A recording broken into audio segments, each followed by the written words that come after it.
welcome back to Final Fantasy XIV.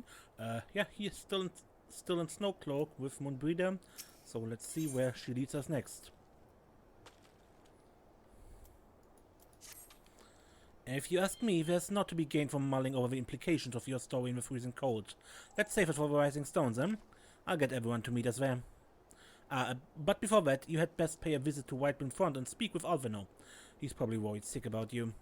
That or he's busy playing at politics with the Guardians. Either way, I'm sure he'll be delighted to see you hale and healthy.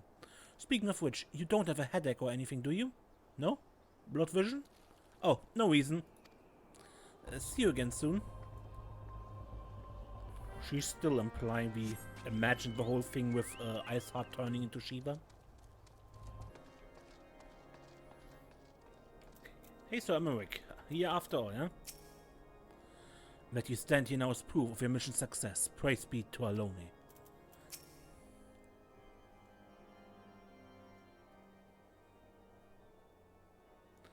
There he is, and none the worse for wear. Was there ever any doubt that the Warrior of Light would succeed? I think I speak for all of us when I say that I should like nothing more than to hear the stirring tale of your victory, if you would be so kind. Then we were too late to prevent the summoning, but not too late to prevent further loss of life, an outcome worthy of celebration, and one for which we have Sirius to thank. Yes, you're right, of course, Sir Emmerich. We should be content with what we have accomplished. I, for one, could not have wished for a better outcome. Shiva is no longer a threat, and the heretics have been routed. There's the matter of Iceheart's escape, but she cannot run forever. Whether it takes days, weeks, months, or even years, my knights will find her. In the meantime, Lord Wilmont, is the caravan ready? The supplies that your man recovered have been prepared for transport in accordance with your wishes. Rest assured that my knights will see them safely to Revenant's Toll. Of that I have no doubt. I take it these are the self-same supplies the heretics stole from the House Photon's caravan. Less the crystals which compromised the bulk of a shipment, yes. Scarcely a fraction of that which was promised, but a meaningful contribution to her cause all the same. On an unrelated note, Sirius, might I trouble you to accompany me to Camp Dragonhead at your earliest convenience? 'Tis not for your benefit. A certain lord was most distressed when he learned of your intent to risk life and limb to stop Iceheart. It took half a dozen knights to restrain him, I'm told. Orchefant. Men give vent to their anxieties in myriad ways. Pray do not think less of him.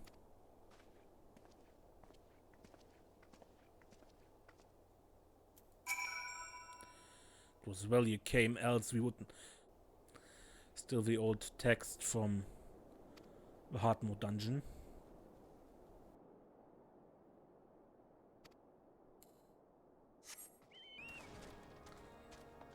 Okay. Hey Orchefant, I heard you worried.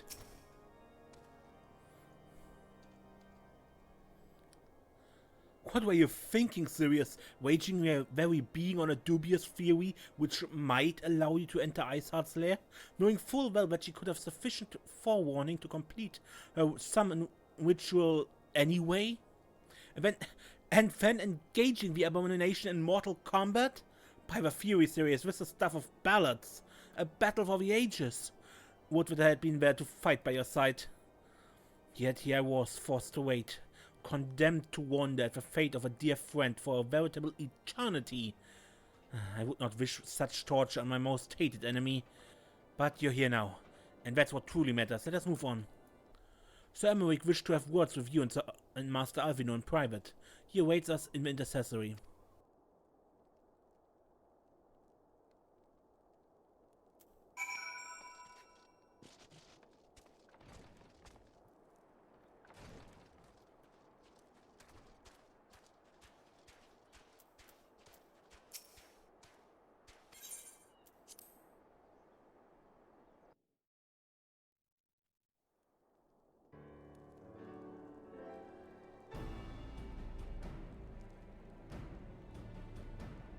On behalf of the Holy See of Ishgard, allow me to express my deepest thanks.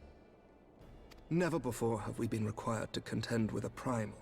Indeed, there were fears in some quarters that our knights might not be equal to the task. From what we have now learned of these beings, I can say with certainty that we would have lost a great many men had the Scions not intervened.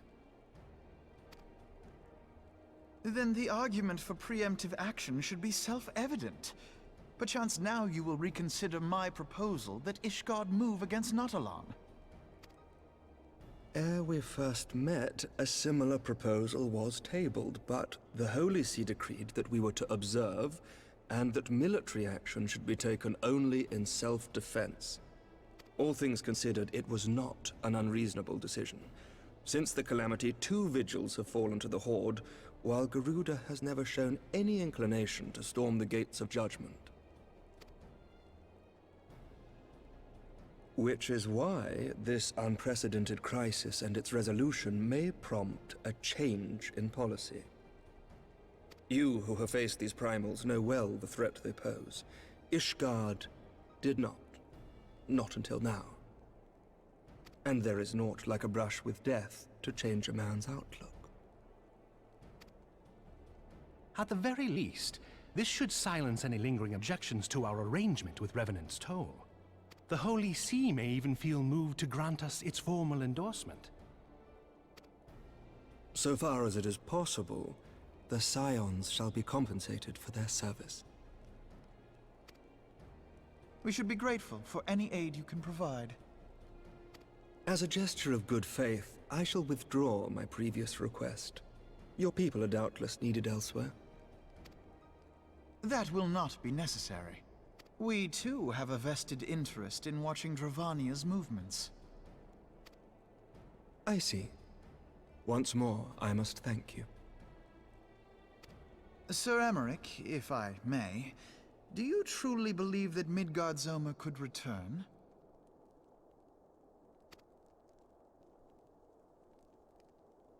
The heavens are a window unto truth, but those who interpret their movements are not infallible. I requested your involvement as a precautionary measure. But of course! You sought an excuse to compensate us from the first, mindful of what would happen if Revenant's Toll were taken by your enemies. Ishgard is not wont to aid its neighbors, but that does not preclude it from manipulating them to serve its own interests. Choose your next words carefully.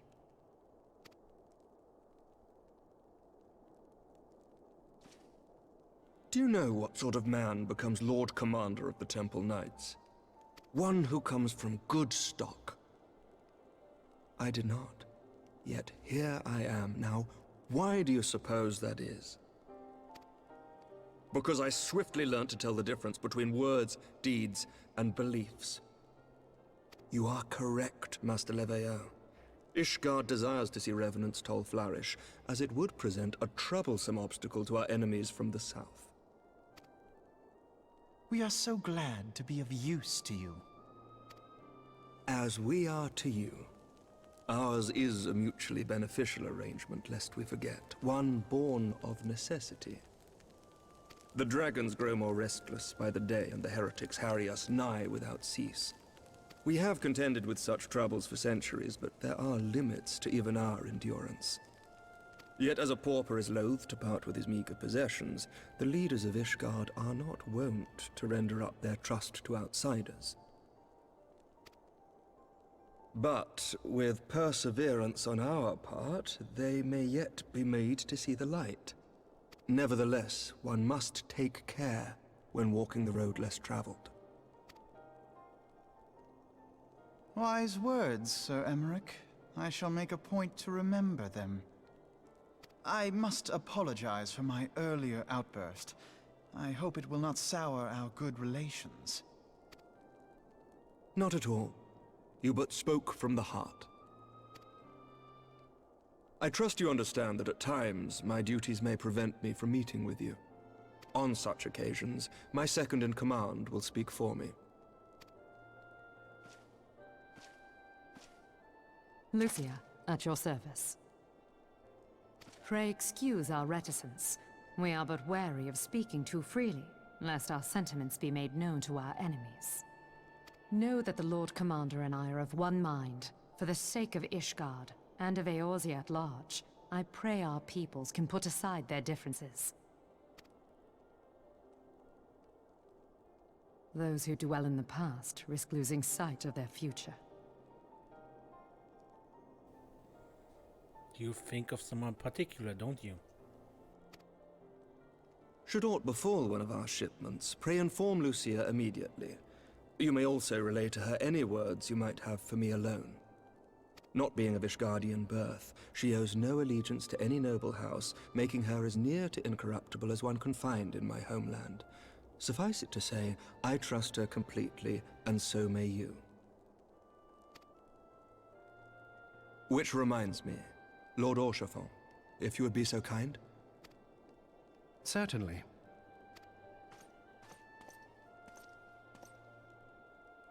In times such as these, trust is ever in short supply. Mayhap this will go some way to rectify the problem. The results of our investigation into the heretics' recent attacks, as well as our interrogation of the merchant you detained. Sir Emmerich, I cannot thank you enough. Think nothing of it. Ishgard may be many things, but it is no friend to Garlemald. Did I not tell you to have faith, my friend? You did?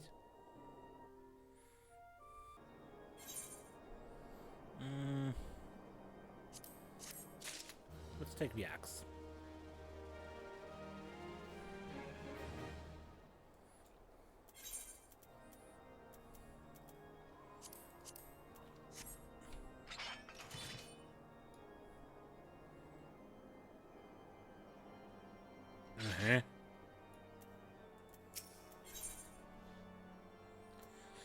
For one with reason to celebrate, Alvino looks rather grim. It would seem we have much to discuss with our friends at the Rising Stones.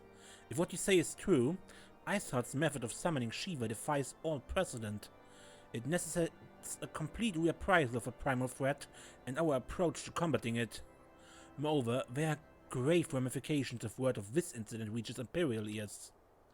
The Garlean Empire believes that primals are an insufferable menace, that their mere existence is a threat to this very star. As such, they deem any action taken against the beast tribes to be justified by default. Imagine then if it became known that it was not only the beast tribes of Eorzea that could summon primals, but her civilized peoples as well. Any lingering objection to the Eorzean campaign would vanish overnight. Where before we had to contend with a single Imperial Legion, we could well find ourselves facing the combined might of all Garlemald. But I speak unadvised. Come serious, it's better that we continue this conversation in Modona.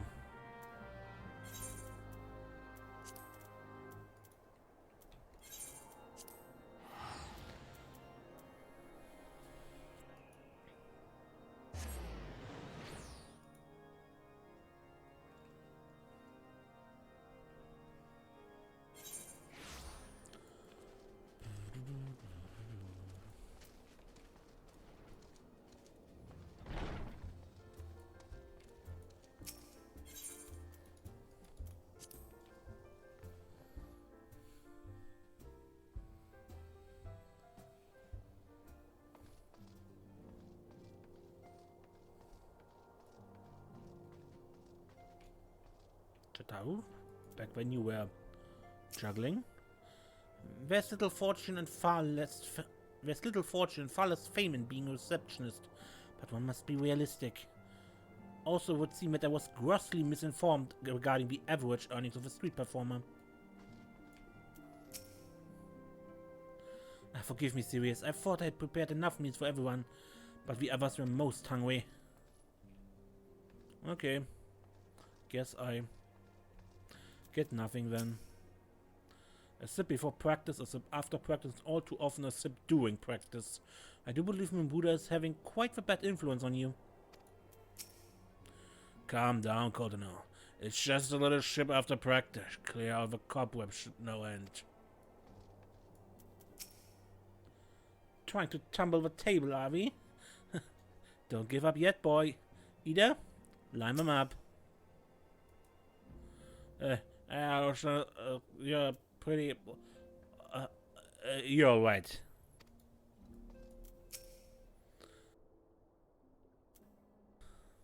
What you do is your business. Don't say I didn't warn you.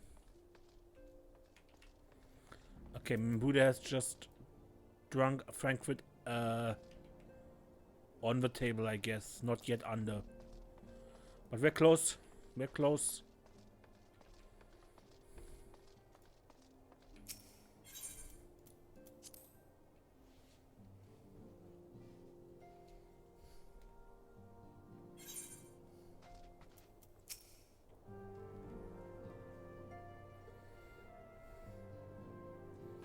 Words cannot well express how glad I am to see you return to us hale and whole. Needless to say, I am most eager to hear your account of that which occurred in Kurthis, assuming you're ready to speak of it. I spoke of it twice already, maybe thrice. What's one more, right? Excellent. I shall summon the others at once.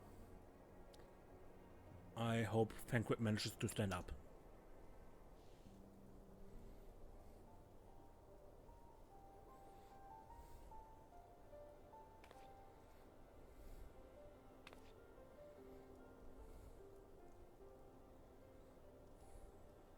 Iceheart used her own body as a vessel for a primal soul?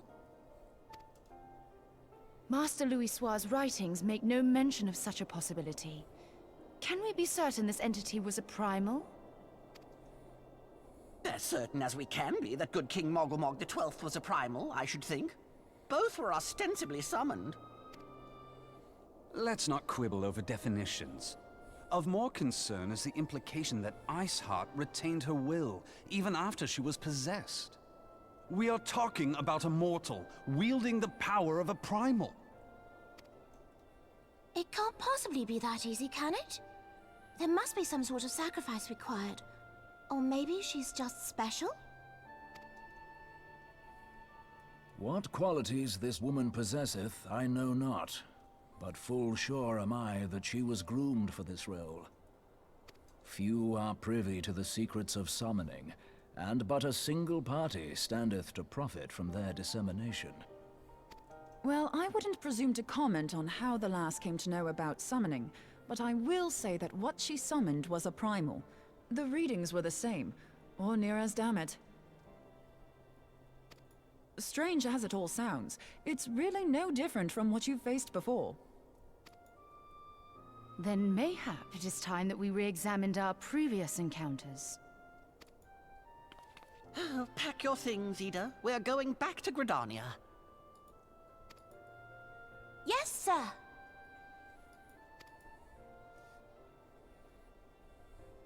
About Iceheart's final words to you. Hear, feel, think. Yeah, Hydaelyn speaks to her as well. I believe so. Yeah. If Iceheart is blessed with the power of the Echo, she will doubtless have used it to further her goals. Maybe that is also the reason she wasn't controlled. I mean, we know that people who possess the Echo cannot be tempered. Maybe that is the same thing here?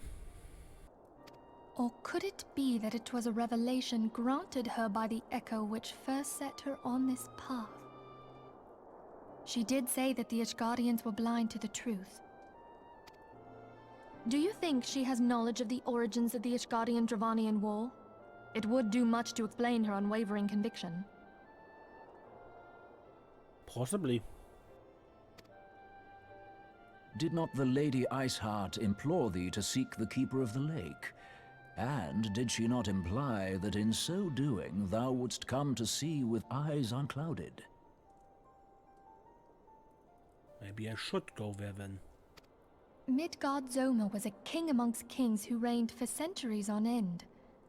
But he is dead and his wisdom lost to the ages. Unless the Ishgardians' fears are well founded. It would seem we have yet another reason to stand watch over the Keeper of the Lake. For on mercy we are well positioned to do so. Iceheart, Shiva, Ascians, and Midgard Zoma. I shudder to think how they're all connected.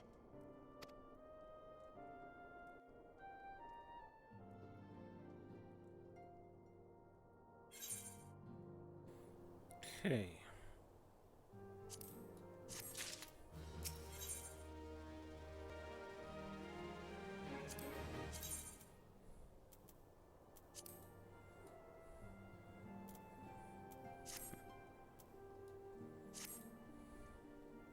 I mean to scour the annals for knowledge of Midgard Zoma. Given his great age, I dare say he appears in more than a few. Do you hear that? A commotion outside? Would you see if aught is amiss?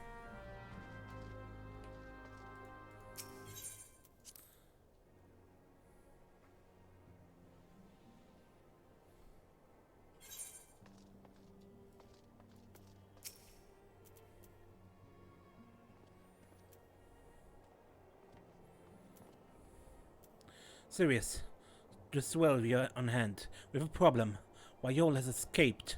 It happened shortly after the immortal flames took her into custody. She had been placed in a dungeon cell ahead of her coming trial, but apparently the recommendations were not to her liking. The turnkey was found slain along with 2 guards. To explain, she received inside help. Citizens report seeing Wyol quitting the city via the Gate of Nald with a bloodied spear in her hand. She makes for Castro Meridiano, I'm certain of it. With her fate in Eorzea as good as sealed, what recourse has she but to flee to her imperial masters? Even as we speak, Captain Ilbert and the Forest are hot upon Wyol's heels. Pray make haste to Camp Bluefog and join the hunt.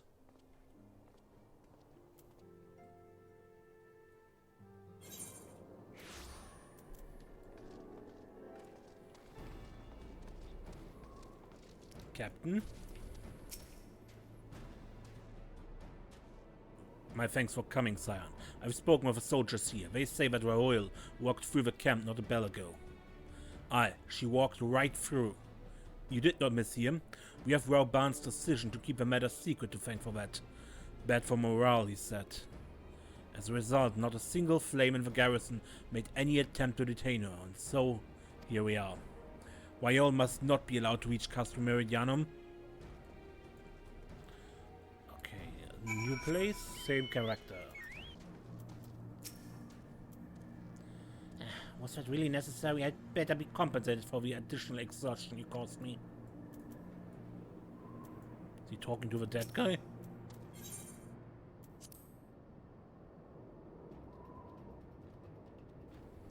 The wretch. This wretch was with Wyol. Threw himself at us that his mistress might escape. She didn't blink when we cut him down, not even when he started screaming.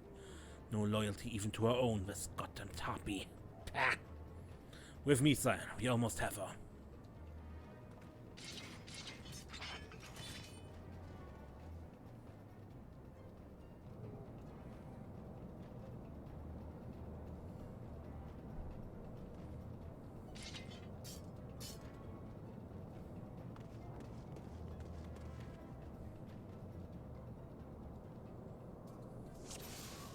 Defeat Wyol and your Imperial allies.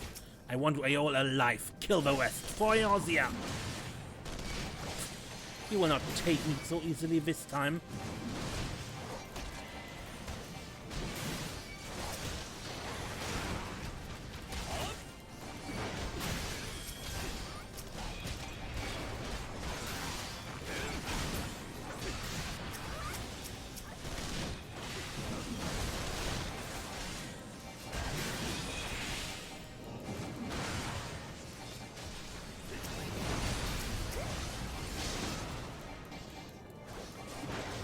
Take the Reaper.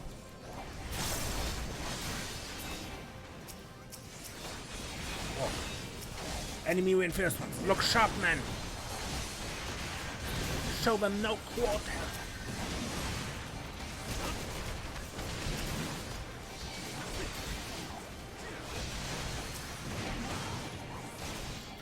What? I can't move.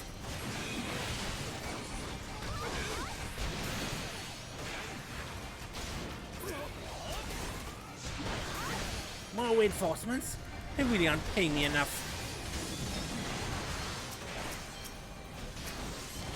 Fools, you cannot stand against the Empire.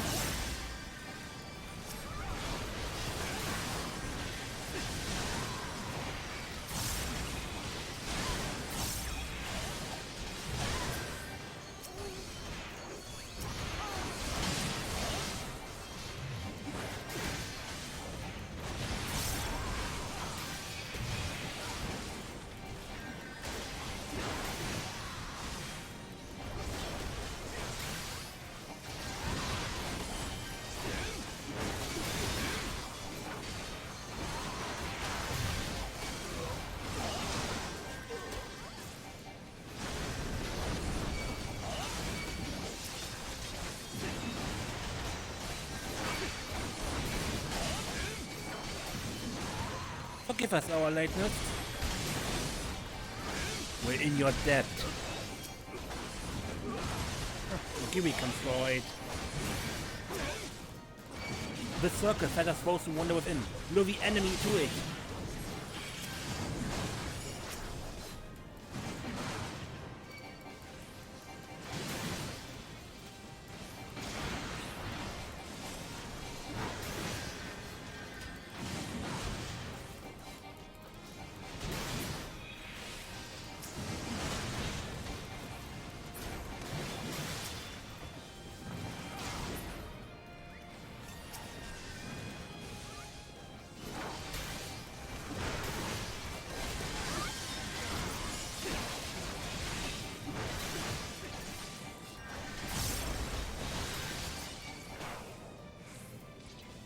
Oh.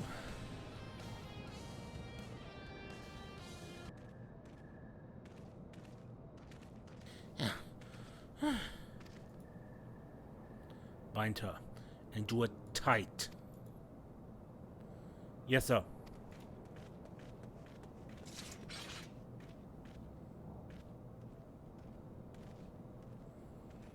Good work, man.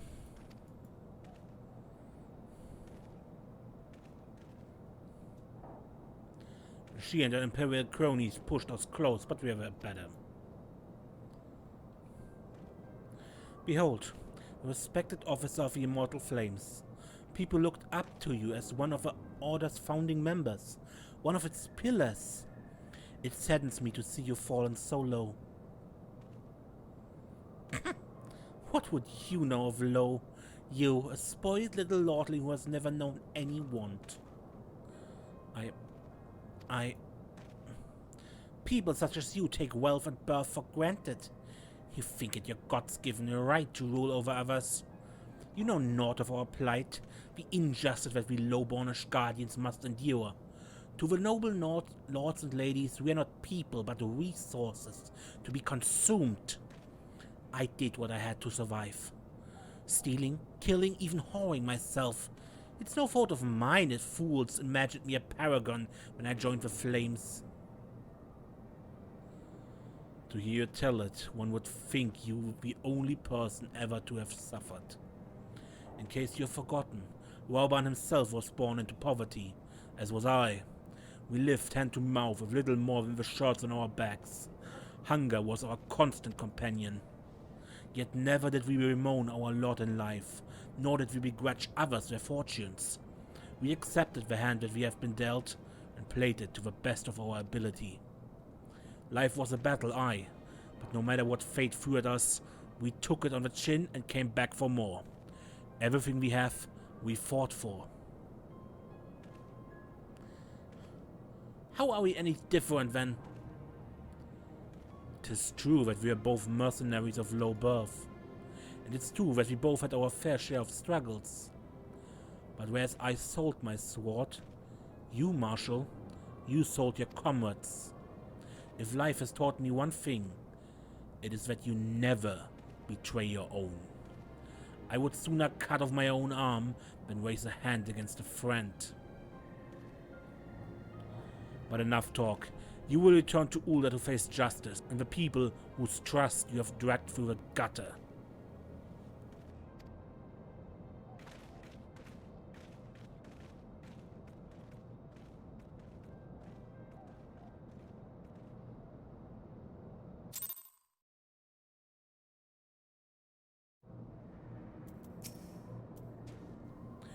Not so much as a hint of remorse.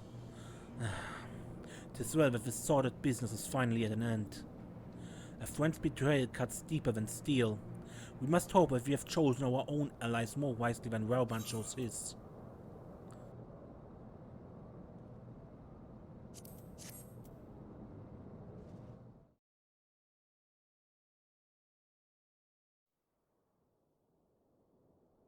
I have heard.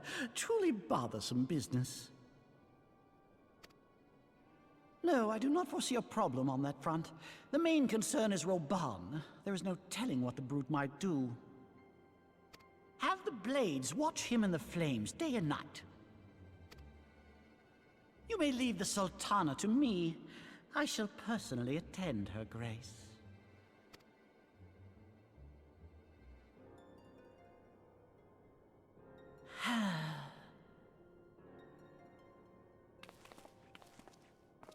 Sever one of the East Aldenard trade routes. That ought to keep Lolorito occupied for a while.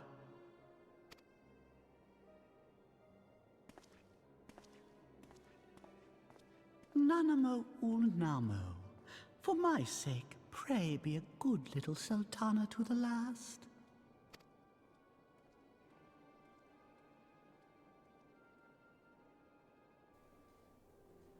That sounded ominous.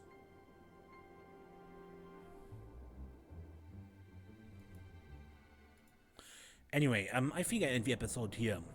Until next time, when we play more Final Fantasy XIV, I am Ace, and don't get lost.